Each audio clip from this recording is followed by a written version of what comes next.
Personne ne connaît beaucoup à diminuer nos voyages. Je te dis, en tant que homme de Dieu, en tant que prophète de Dieu, à diminuer parce que beaucoup a une attention encore à l'âme. Parmi les Brenda, à quelle coopération Brenda va pas faire les donna. Science. Continue à la science, continue à la vaudou, continue à la maïkari, c'est l'abomination devant l'Éternel. C'est que Dieu, la Bible, Matthieu 24, verset 15, quand vous verrez l'abomination entrer dans l'église de Dieu, dont le prophète Daniel a parlé. Et là, nous avons comme Dieu fait. Ma maison va kotaka. Mais on dit sexualité, ça homosexuel, oui. On va lire la nienne là-bas. Toi, le salaire du péché, c'est la mort. La mort, bazo koufa. Hein? Bazo koufa trop jeune. Et Satan va récupérer bango. Dans le même jour, on n'a pas cet exemple au bino qui t'a été. Mais ça, il y a laissé place dans le book. Mais il y a des gens qui ont dit que et ça oui, il y a beaucoup d'état parce que à titre 64 lobby to boy montage voir la mindo qui n'a pas cache nous refusons que na kana voix il y a ba il.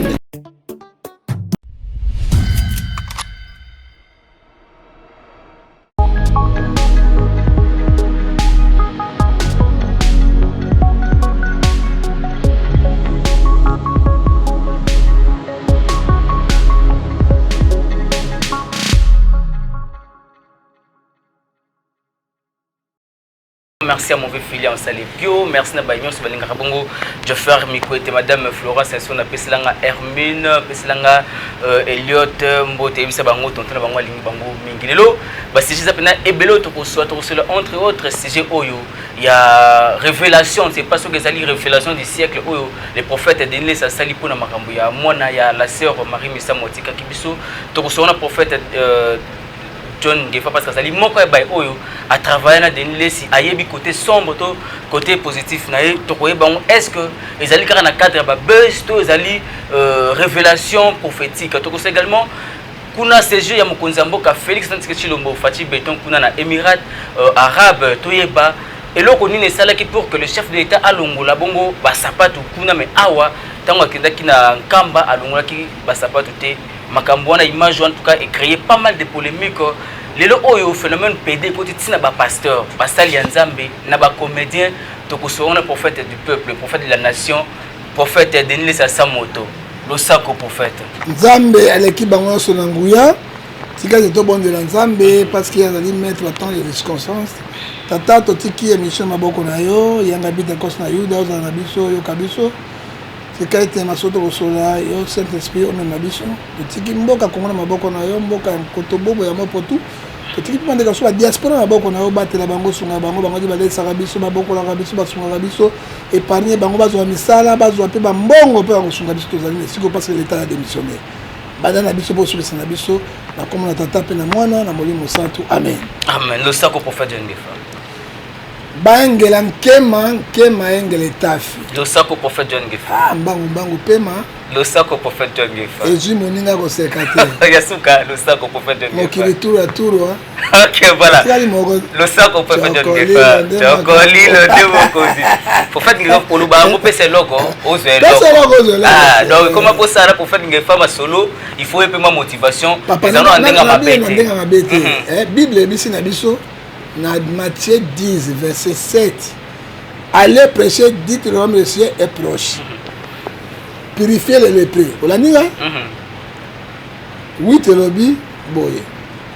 Vous avez eu ça gratuitement, donnez ça gratuitement. 9 lobby boye.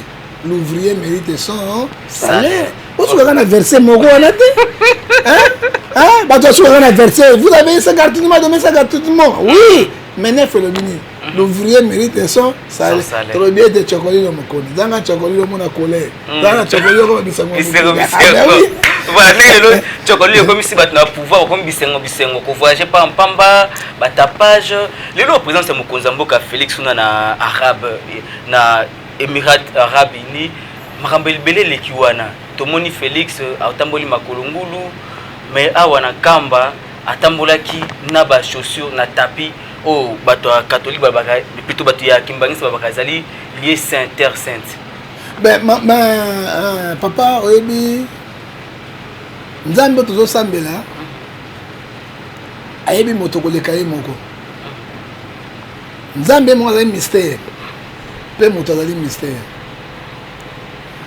nzambe akoki korefere makambo mosusu na Mose 3 verset 7 oyo bato bakoki kocomprendre yango te conseil ngai na kopesa na président ntake prophète parce que baprophète baza toujours likolo bakondi koyebisa yango message mpe koloba yango makambo ezali ya vérité conseil na ngai ezali boye mokonzi ya mboka atambolaka pamba mingi mais c'est très dangereux surtout en Afrique. Mais la cadre où le investisseur, non, la ministre intérieur, la ministre des Affaires étrangères, la ministre de l'économie, la gouvernement maboko na ye, bangonde bako kende au lié. Et là il y a vanda kenge la mboka. Président de la République n'était que 69 septembre bien ali garant des institutions comme sentinelle, symbole de la République. Symbole de tambour pas pambaté. Je me suis obimi babia au kitali souté ici. On a d'accord qui t'a suscité. Dans la Bible, je me souviens pas cet exemple au bino qui t'a été. Mais ça il y avait 6 places dans Mbok.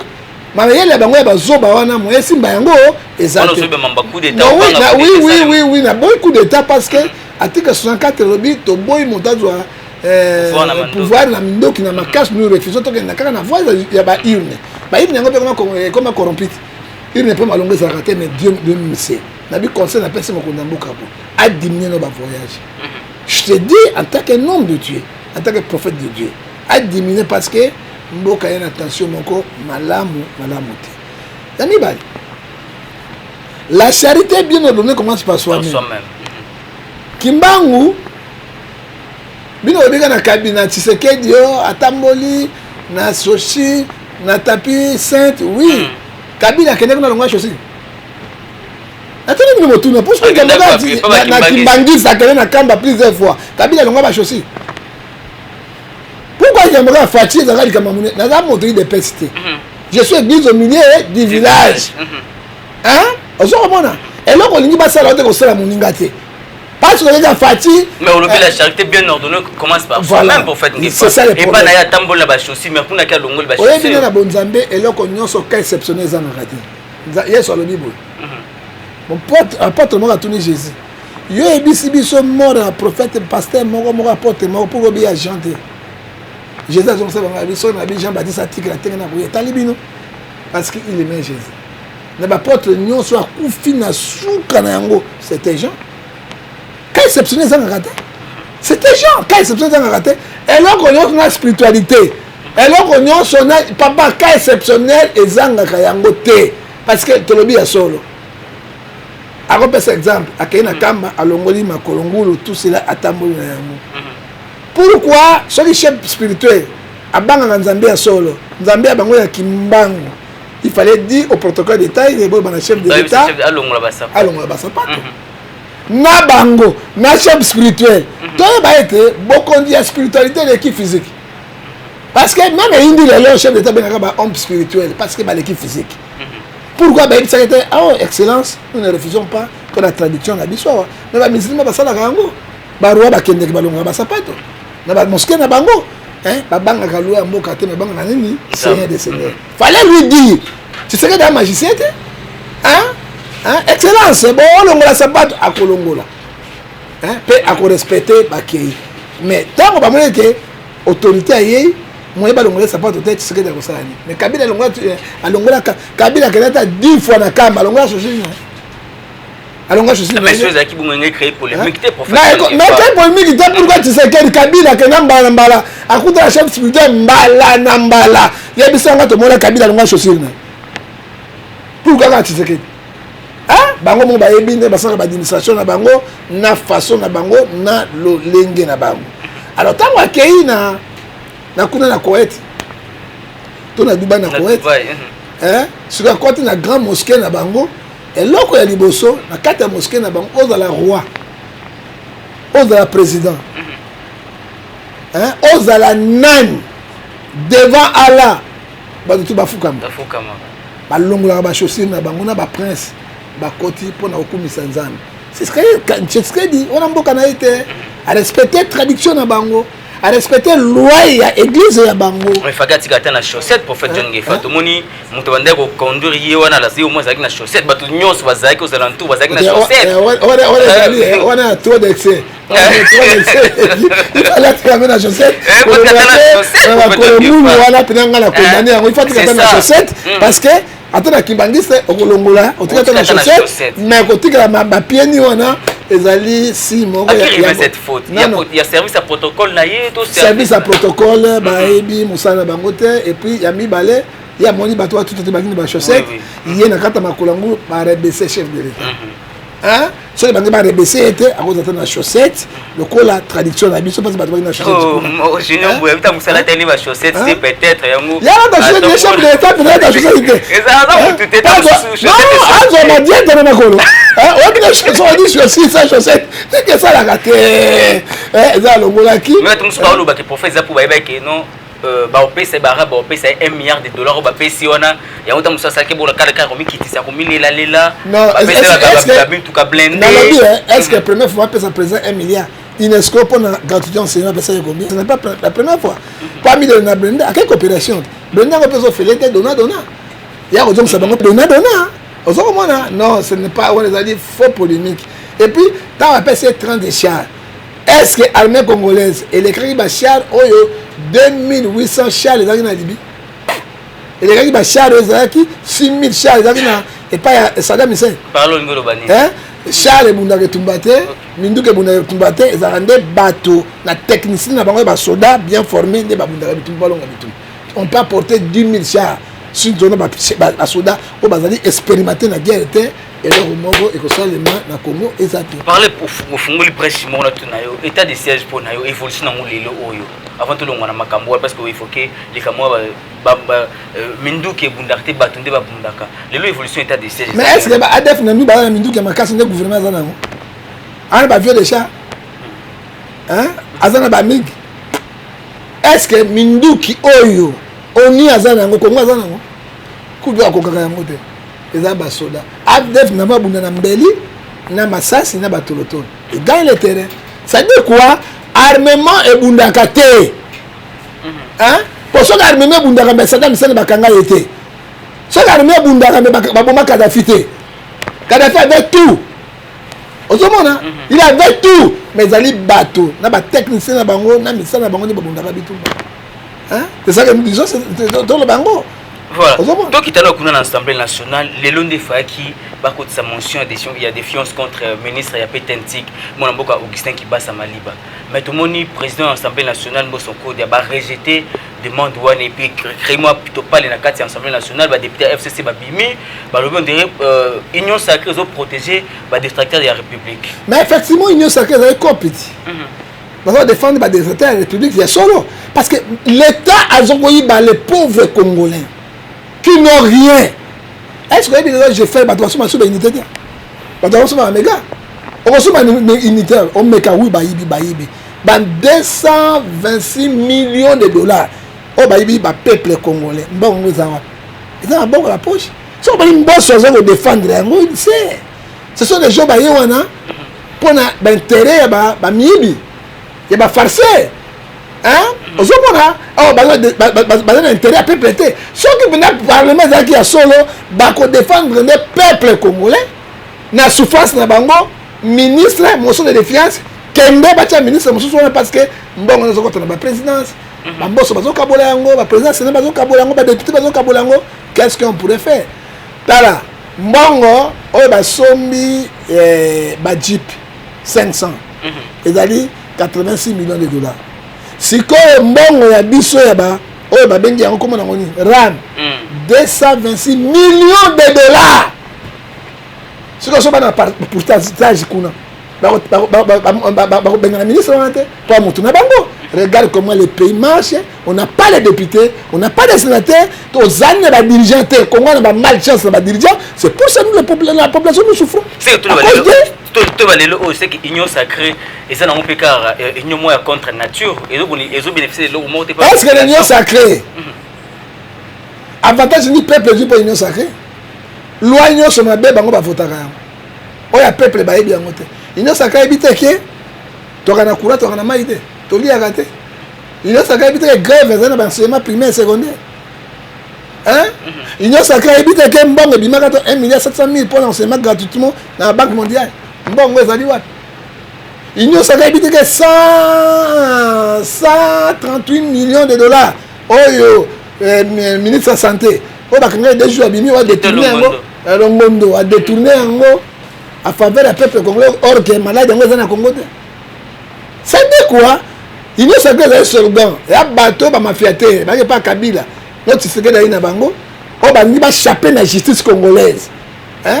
Elle a beau être en état de droit, il n'y a pas d'état de droit. Va échapper na bango, va dire quand on union sacrée, si on va toucher dans la union sacrée, on va toucher. Bon, tu vois mbosso na sacré. Mbosso a travaillé avec Mobutu. Moi tata na mokusi wa.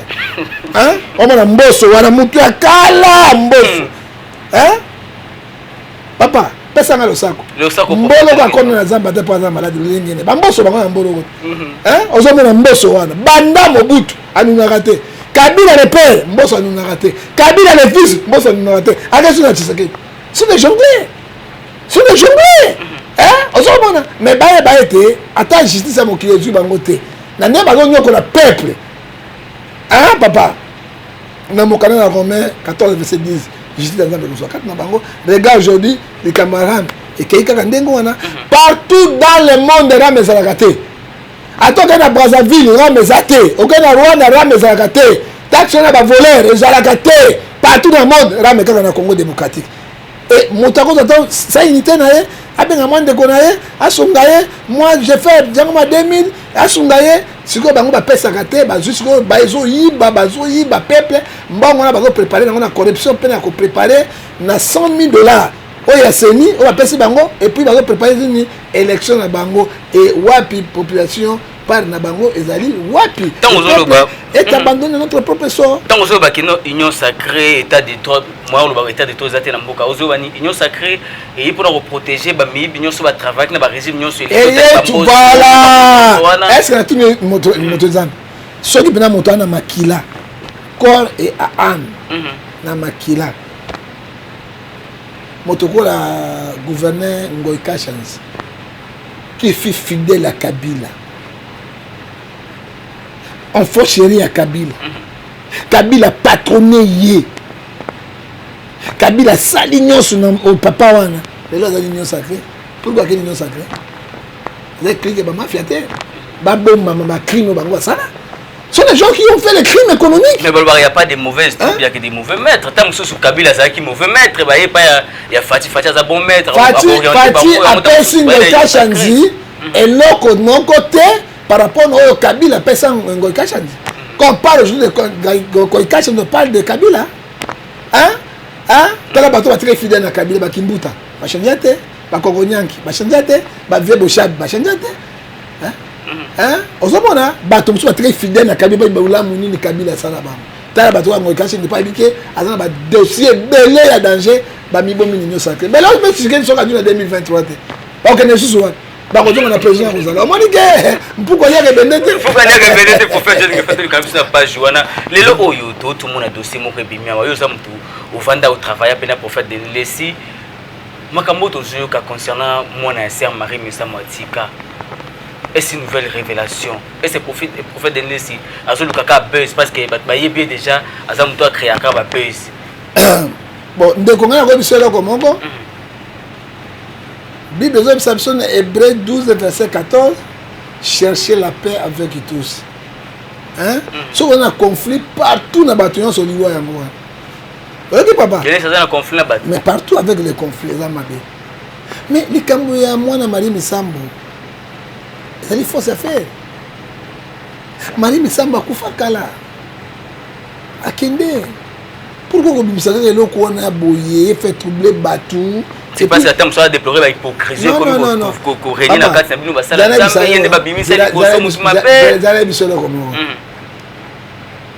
Monseigneur Echu avait comme un cardinal qui n'a pas de micro. Tu vois comment Monseigneur Echu, ce que si mesdames aussi mis sur ces minzami, saint, normal, un homme irréprochable, le col la Bible dans ses mains. Mais mon qui Monseigneur Echu n'a pas na botan à Kinshasa, ah bah Echu, nalobaki moto moko asembo liboso na mokili te osenga des enfants moi nabimaka nini abimaka njobi osa njobi mona kobima ndenge nini mwana kaka molimo osandela mini azola bimi njobi ça veut quoi personne n'est juste devant des Romains 3 verset 10 nous cherchons toujours à chercher la performance et à négocier avec Dieu. Vous comprenez? Et ça dit le comment il y a gravité. Marie Misamba bota te. Nous avons vie privée naïe. Mais ils ont comme grave parce que baba bota na musala nzambe mo gaza répété déjà, azaki pe déjà na bana na mwasi na ye. Na tango zo pesa peta mususu soni go tango soni ka futa na kati ba makamba boy. Yo bana tanga mutuna moko. Denis ça admis c'est là qu'on a parce que on a une haine par rapport à nini. Il fallait tango ya zaki imposer pe maboko et pas il y a mbiye. Tango ba fait écarter ye la mona kwa mouton noir la oh il a besoin écarter ngai bino kwa mabeko le kangai ndi ako péter les plans on a tango pourquoi tango mari mais ça mazaki na vie abimisa ki dikamwa te pour ani siko bika Denis les na pesa damba Abraham na moni mosai moso nzambe munene azoloba aho avec mon erreur avec ma faiblesse j'ai engrossé une serre. La prédication là. Sony. Mais est-ce que l'image est authentique pour faire John Gefa? Tout ça va batterie pour non, c'est Sony Kafuta rock mais qui a ngopé, atea qui en vérité dans le baki, so comme on pende mani misam au pamolami, atea qui a ngopé. La carte fille de Sarah. Mais il faut dire les choses. Les paroles sont bonnes, les écrituristes.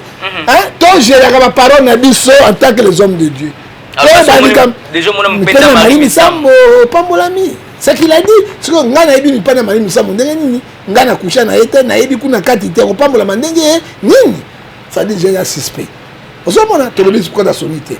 Alors, tu es bakado qu'on dit que le bas, peut-être une prédication, une magie d'Atawana dans Bali Misabiso. Ça dit quoi?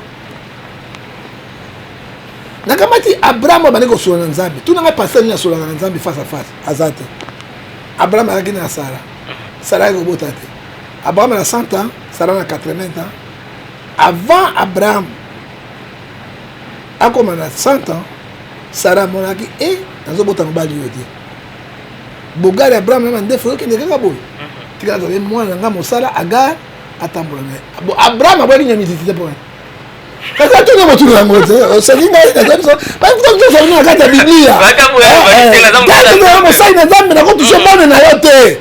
donc Abraham émotion Sarah l'a proposé si j'étais Abraham moi j'ai pas refusé c'est ça bon pour la non c'est la volonté de Dieu non c'est la volonté de Dieu Lamentation chapitre 3 Lamentation chapitre 5 verset 37 à 39 on dit qui dirait une chose arrive sans que l'Éternel ordonne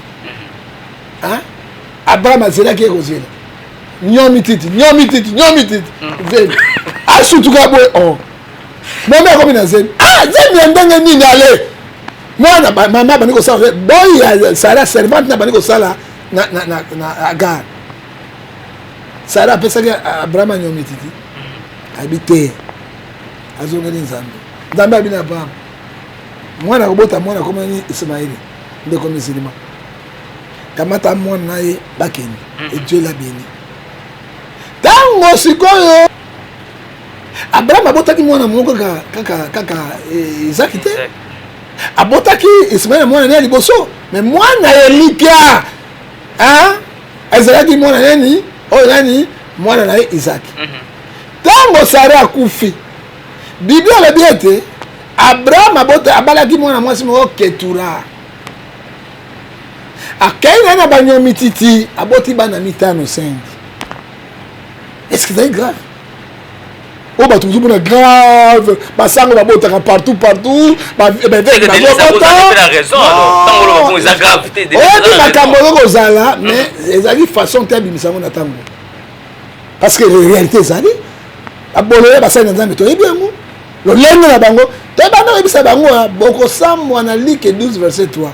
Nzambe ko bimisa ka bino polele lelo basambo ko mbonga kala ba yeba kite likamba Nzambe te umeli kine ko kisama ça dit quoi les effets sont réels mais façon de donner ça même yango et puis polémique et puis mabe tant sous écran prophétique nzambe soit pesa les ngaka bimiselio bimisa ngo peka pour prophète ngefa natangi le labe ça komoko Sassou Nguesso il fut le président de la République jusqu'alors abali moi si na yewana maman Sassou Antoinette ba boti ata mwana moko te ça soit combien les enfants plusieurs enfants c'est qui c'est quoi ok plusieurs des enfants plusieurs enfants donc kei na Mobutu abali boso maman c'est akufi abotele ban Mobutu ko bala susu ni bobila dawa abotele su ban apare yango Mobutu abota na bana mokili na ba chinois ba japonais tout ça tous c'est ma fils de Mobutu mais ça rendait surtout dans où t'es pas ba sala nzambe non mon sala nzambe azali non qui réputé irréprochable intègre. Quand on appelle ce verset biblique, au Romains 3:10, personne n'est juste devant Dieu. Tout le corps est répartant pour l'année. Zambé qui l'a vu sur Mao. Alimbisa, biso pour tous ali bateau. Tous ali pinazo. Nous sommes les gens irréprochables. Oui, nous connaissons. Mais tout le monde a rabana ndenge. Quand il cambo frère na sœur ba osala, kuna biso de sala ngamo.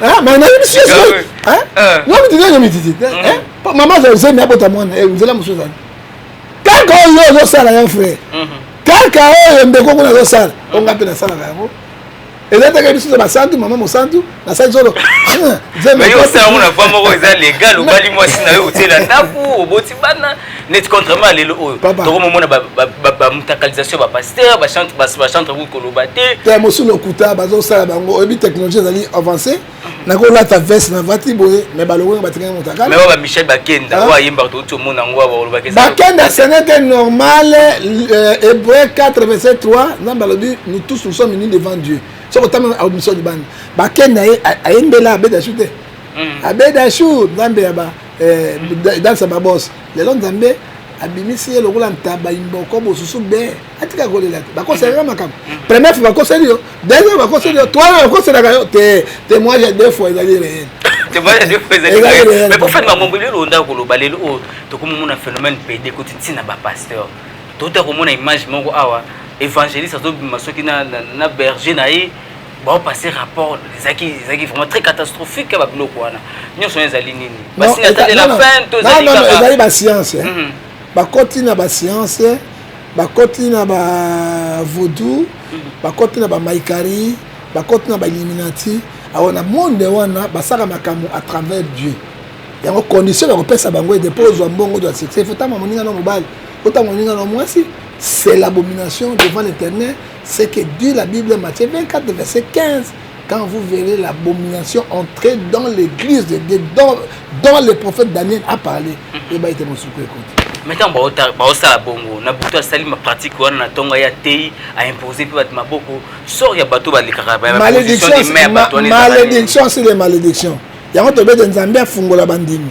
Osée 4:6 c'est mon peuple péri ba marque de connaissances on donne ce qu'on a ba pesa kelo ko zakati na yango ba telle pratique nous les condamnons fermement na Ephésiens 5 verset 11 et ceux qui commettent de telles choses Galates 5 verset 19 n'iront point dans le royaume de Dieu, ils sont condamnés à la mort.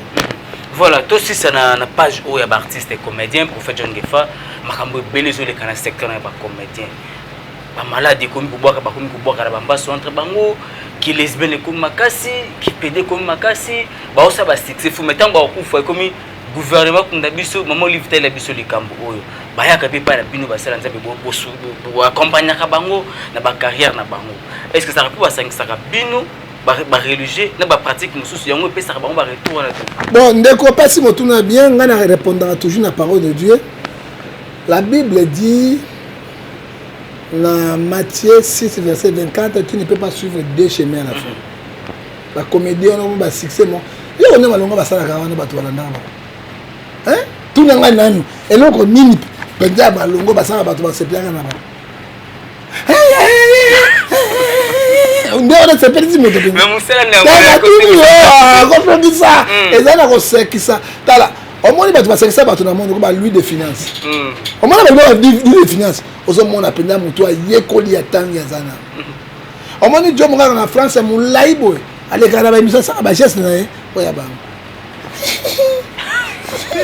on a péné dans nini on finga ba mwela on finga ba mwela ba kotaka bino parce que mwela ngo ba ngona ba ngoma ele ndenge moko na mona de lokota moko ba comédie ba salaka pona côté ya bato ezalaka kutu te ozomona ça dit quoi monde dans 1 Jean chapitre 5 verset 17 15 19 Bible dit nous sommes les enfants de Dieu.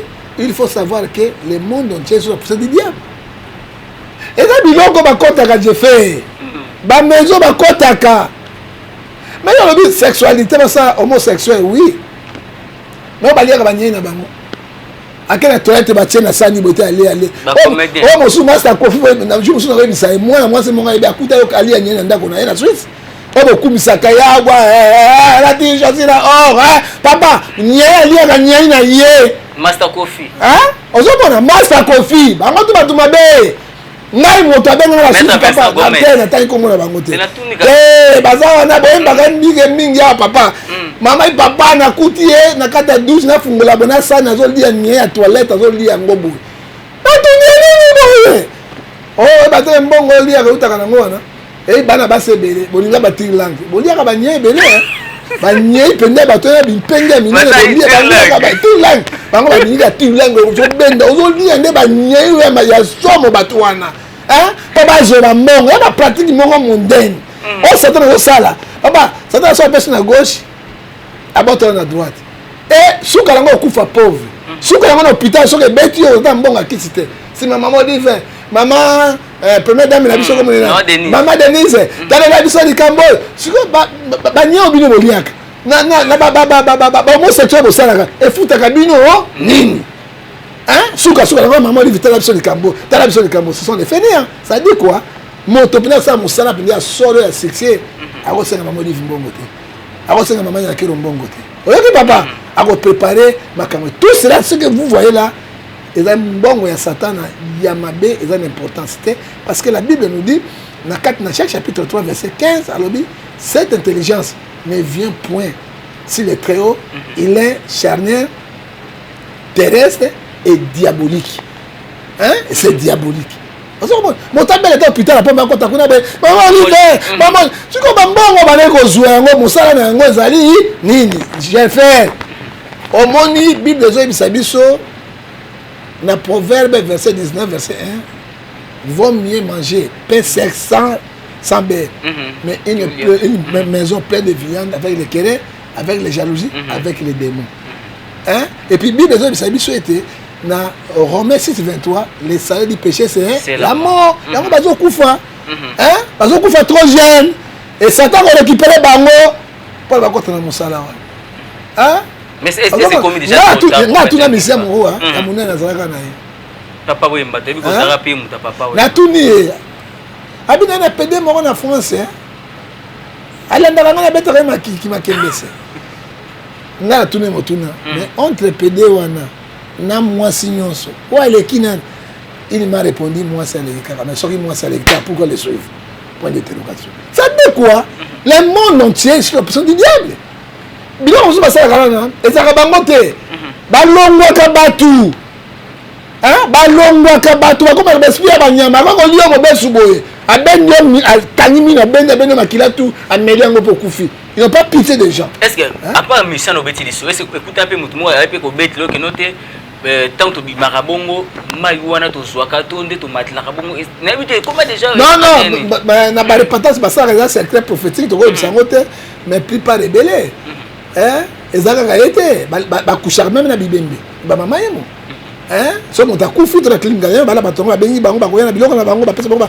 itala moto ya sukolaka bibembe nasaka bilamba mais ana 3-4 immeuble mbongo azwa yango botu eloko wana te moto asukolaka bibembe il est plus riche que le docteur même le médecin botu na mbongo ngo te batekelaka bato bamai basukolaka bato de batekela bato bapoale oyo basi na mibali na bapoale oyo batekela bato manzaka et puis ezalaka mbongo ebele mpo bana travailler yango na monde des esprits manzaka mutakufa bapoala kufa mbongo ebele babasonga esprit na yo jour mosoka dans émission si les si douci douci aujourd'hui il y a des mots ndenge bato bazo bakisi biloko ezalaka na bango ozomona yo kotuna yango te et puis bato basukola bato ta bazaka minene pourquoi bayaka soki moto akufi ntango azwi client na ye okoya mwasi akotia na frigo te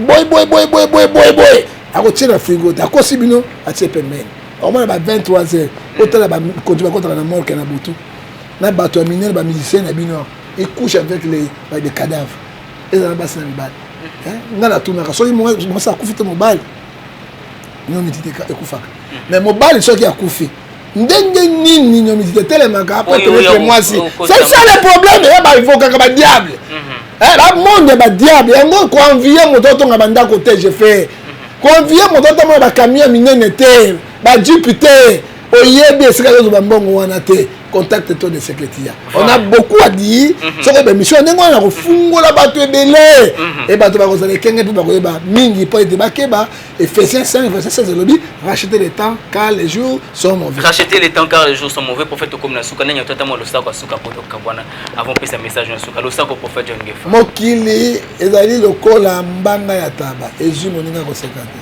Voilà, toko la business suka prophète John Ngefa message na suka puis contact à prophète John Ngefa. Message ya suka bato metema église ezali kotelema. Le verset biblique na lembi. Moto to azoka motema malamu a contribuer na œuvre nzambe bo nzambe kozongisela ye. Bo tsheba $1 $1 banini nzambe akopambola bino. Tolinga Congo koleka biloko nyonso.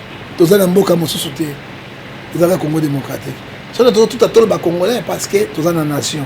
Mais to kabat nation wana to teka yango à cause de bambongo ya mokili te. Po Congo etekami et puis mawa mingi na batu po bazo teka Congo na bapaya pona bazo ba recherche na bango nzambe si bango était Romains 6:23 le salaire du péché c'est la mort. Ils vont tous mourir. Que Dieu vous bénisse. Soko ningo zwangai na 0043 89 610 49 41 soko pour zwangai na 0043 81 807 26 78 puis sur zwangai sur 0043 99 42 937. La personne mbote na bakongomani nyonso mokili mobimba mais grand mbote na ngai lelo ezali kaka nini Jésus Christ roi des rois seigneur des seigneurs au nom du Père et du Fils et du Saint-Esprit amen. Voilà, merci beaucoup prophète John Ngefa à Samoto. Comme merci na bozaki bela kolanda biso. Comme merci na Junior Mbuna sima caméra. Comme merci na mon vieux Feli à ça les bio motema maman Florence Sensona bisala ngambote na bana nyonso.